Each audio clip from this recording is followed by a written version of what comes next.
Imagine living your life after 50 and feeling energized and excited about your future. Welcome to the Women in the Middle podcast, the podcast for women who are ready to figure out what they want and create the life they deserve.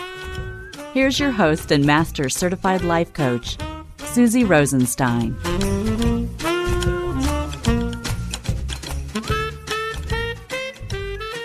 Welcome back to the podcast Women in the Middle with over 2 million downloads and counting. I am your host, Susie Rosenstein, your master certified coach, life leadership mentor, and certified Zentangle teacher. And I'm so happy to be here with you again. You know, I really am.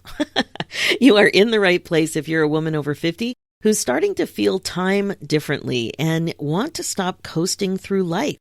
Each episode helps you notice what's really going on in your life, recognize the moments that matter, and begin choosing your next chapter more intentionally. So today we're going to be talking about something that almost every woman over 50 experiences, but doesn't always have the words for. And what I'm talking about is midlife transition, or multiple midlife transitions. Now, you might not call it that. You might just feel like something's off. Your life looks fine, things are working, but something doesn't feel quite right anymore. You might even feel stuck, maybe that you're meant for more, wasting valuable time, something like that. You know, all this stuff because you're not clear about what you want your next chapter to look like. So if that sounds familiar, you are in the right place, and I believe you are right on track. Now, before we dive in, just a quick note. If you already know that you're spinning, tired of feeling stuck, and don't want to keep running on default in this next chapter, and you're ready to get clear about what you want now, I would love to help. You can take some fast action and book a next chapter clarity session at www.talktosusie.com. It's a focused, private conversation together to help you understand what's feeling off and what you want instead.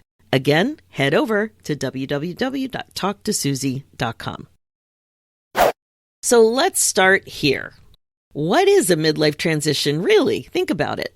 Well, the AI summary online says that it's a normal, gradual, and reflective developmental period, usually occurring between ages 40 and 65, characterized by profound personal, physical, and psychological shifts. It involves a conscious reassessment of life goals, values, and identity, often triggered by events like empty nesting, career changes, or aging parents. Now, what do you think about that? I have to say, this can freak many of us out because it's also common to think about it as something really big and dramatic. You know what I mean? Like maybe you would call it a midlife crisis, or that's what comes up in your mind, or a huge breakdown, a giant life overhaul, that kind of thing. But for many of the women I talk to, it's not like that at all. It's quieter. It's like not huge like that. It feels more like something is slightly off. Things don't feel as meaningful as they used to. Maybe you're questioning what you want now, and you're likely way more aware of time. And all in all, it can be pretty confusing because a lot of the time, nothing is obviously wrong. In fact, it might even look pretty good on paper. That's how you might think. So I did a whole episode on this exact feeling if you're curious about digging into it more. It's like when your life looks fine, but you still feel off. And if that resonates, go back and listen to episode 453, and I will put the link in the show notes. That's often where this experience begins. So you might be thinking, if nothing is wrong, that's wrong with a capital W, what is actually happening? And the answer is you're becoming more aware. For years, maybe even decades, you've been fully on, right? You've been living a full, busy, productive life. You've been showing up, producing, creating, managing, and handling all the things. And somewhere along the line, something else happened. You started living a little bit more on default than on purpose. Now, you may not even be fully aware of this. I've been coaching in the midlife space now for over 10 years. And I have to say, it's pretty common, but so many of us don't really catch on to what's going on. Remember, I believe you are right on track. You didn't make a mistake or do anything wrong. It got this way because with age, your life can get pretty full.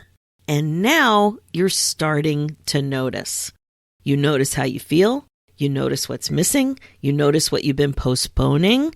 You notice how fast time seems to be going. And that awareness can feel unsettling. What's happening now is that you're not just living your life, you're seeing it too. So just like you, I started to notice something was off between 45 and 50. Like, it doesn't happen at the same time for everybody, but that's where I started to really notice something was up. That's when I started also to see that I had to make some kind of a change. And I had my, quote, I hadn't thought about what I wanted in a long time, end quote, moment. I really hadn't. And well, let me correct that. I had a few moments, not just one, where I noticed something big around that time. So today I want to share one of them that happened while celebrating my 50th with my best friend from high school who lived out of town. We decided that after over 30 years, we were finally going to go on vacation together to celebrate our milestone birthdays, like 50. We had visited each other at our homes over the years, of course, but we had never booked a trip out of our hometowns or where we were living at that time, like a proper vacation. We had a beautiful little timeshare on the west coast of Florida on a harbor. We had a balcony, which was just divine. Like, this was exactly the type of vacation I imagined with my bestie. And at night, we loved sitting there together, drinking a glass of wine while eating some crackers and cheese and grapes. Like, oh, so nice. We beaded jewelry out there too and watched the sunset. And it was so funny, but frustrating when it happens. You know, when you're beading, it's very common to drop a bead and then they go boing, boing, boing, and they bounce all over the place. And when you're on a balcony, they leave the building.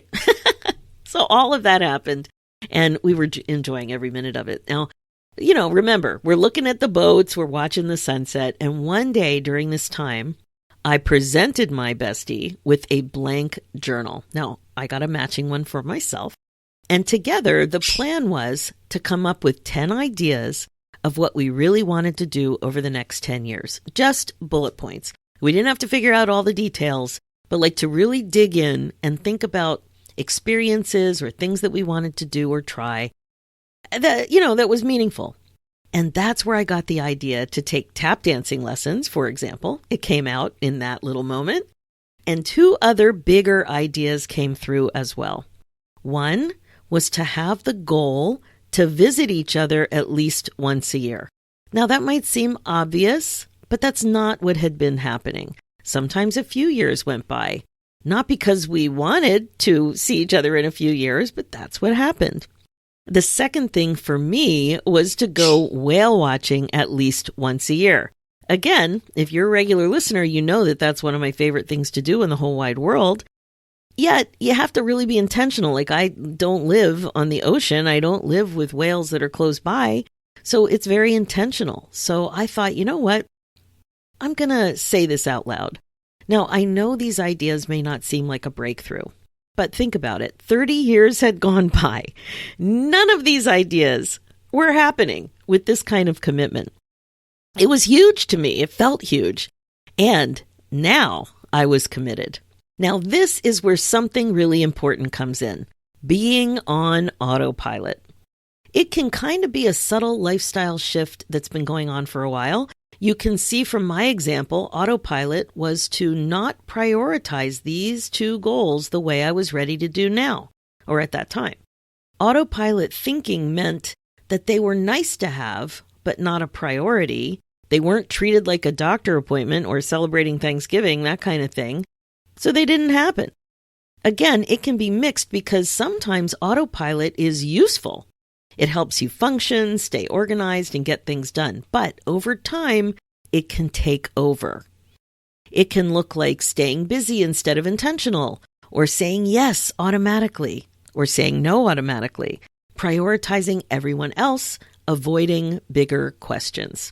And then one day, you slow down just enough to see it, and that's what was happening. What used to feel normal now doesn't. It feels misaligned. Like you're not focusing on the things that are most important to you. This is exactly what happened to me that day on the little balcony looking at the boats in the Florida harbor. Now, this kind of an insight can be jarring or feel too big or too hard. And I just want to offer that you don't have to think of this as a problem. I like to think of it as data. It's just information that can be useful for you, the way you're processing an idea about something you want. Like, here's what you could do with this data. You could think something like, wow, I want this. Or you could ask, why don't I have this? And then this big one, what can I do to nurture this commitment to myself? The same thing happened for me with mindful doodling. I knew for years that I would absolutely love to bring more creativity into my business, but I didn't see how, and I didn't realize how integrated and useful it could become. The autopilot part was the way I dismissed the desire. I didn't challenge myself at all. It was easier to say no than yes. And then one day, I saw someone doing Zentangle doodling. I was in an art studio, and I was delighted and intrigued. This was about 12 to 14 years ago. Then, in 2021, my mindset started to shift. I finally became a CZT, a certified Zentangle teacher, and slowly began teaching it in my group coaching program, the Women in the Middle Academy. It was part of the coaching around being present moment functioning. And then finally, earlier this year, 2026, I welcomed Midlife Gals into my new membership, the Midlife Doodle Think Club, where not only do you discover mindful doodling, but you also specifically learn how to slow down and create space to think. So if you're curious about this, the Midlife Doodle Think Club, you can check it out and join us at www.doodlethink.com. So I think you're starting to notice what's happening here with all this stuff. The bottom line is that your relationship with time is what really changes everything.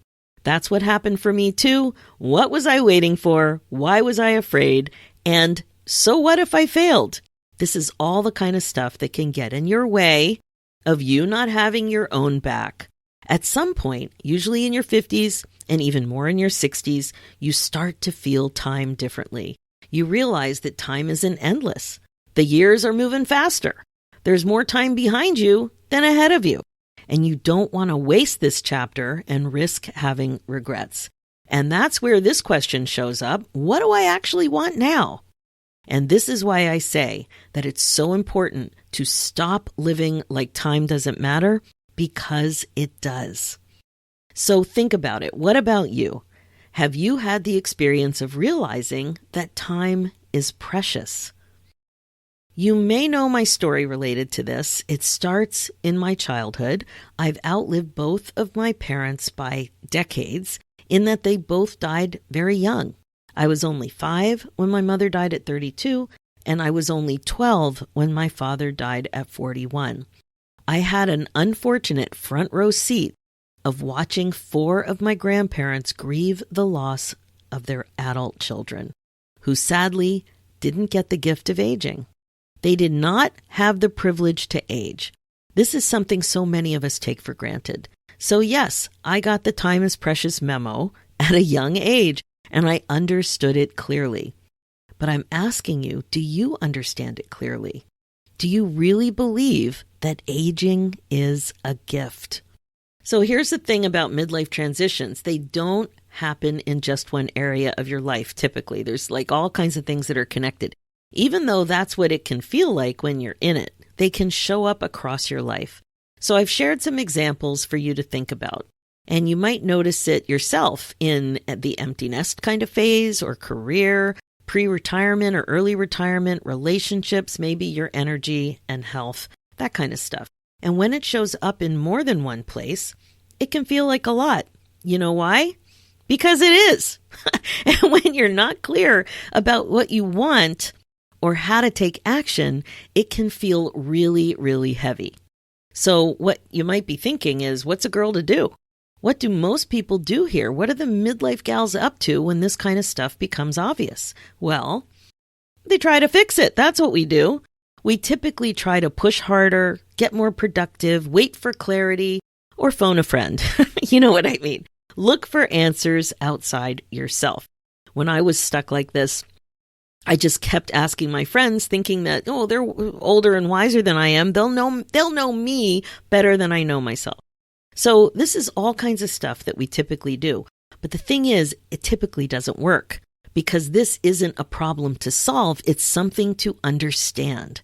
So as I mentioned, it's very common experience at this age and stage.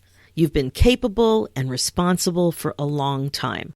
And now something is asking for your attention in a different way. So get ready for a little truth bomb. What actually helps is much simpler. It's paying attention. This is a better way forward. So here's a more helpful way to approach this stage of your life. First, notice what's really going on. Not just what your life looks like, but how it feels. Noticing your feelings is a key part of what you need to move forward. Second, get clear about what you want now, not what made sense before. I'm going to say that again because it's really a big deal. Get clear about what you want now, not what made sense before. So many times we just want to keep going like we've been talking about, and all of a sudden you're on autopilot and you don't sense the difference. So focus on what you want now. And then third, start making small intentional shifts. A giant reinvention isn't always called for, but thoughtful changes that reflect who you are now, that's what's called for. That's what's really important. This is what I call midlife life leadership. Choosing your life on purpose, especially now at your age and stage. So if you're listening and thinking, okay, this is me, start here. Pay attention to what feels off. Stop waiting for the right time. Ask yourself better questions. Make one small change and get support. You don't need to figure everything out right away. You really don't. You just need to do something. You need to begin. You need to take the next best step, not have the whole plan tied up in a beautiful bow. So if you're ready for support like this, I would love to help you get clear. A next chapter clarity session is a powerful place to start. It's a private, focused conversation where we slow things down and take a closer look at what's really going on and what you may be ready for next. You can book your session at www.talktosusie.com. All right, my friend, if this episode resonated, don't brush it off. Don't ignore it. Are you feeling that something is off? If so, that matters. It matters so much. It's your life asking for your attention. And the good news about this is it means that you're listening. You are listening. And that is a very good thing. Okay, that's what I have for you today. As always, thanks so much for listening to the Women in the Middle show. Speaking of listening, please remember to share it with your friends and other midlife gals that you know would get a lot out of it. Being the queen of your brain domain is the best way to be. It is totally time to stop waiting for the right moment and start creating the happiness, excitement, joy, and fulfillment that you crave. Remember, if you need coaching support for the changes you're excited to make in midlife, I'm here for you, and I offer group and private coaching. For show notes and links, go to www.susierosenstein.com and click on the podcast tab and look for episode 458. And you'll also see a link for my other show, The Women in the Middle Entrepreneurs, which is all about the reality of running your business when you're a midlife gal. It's also on iTunes, Spotify, and all the podcast places. Let's do this, ladies. It's time for you to put yourself first, one thought at a time. Thanks so much for listening, and I'll talk to you next week.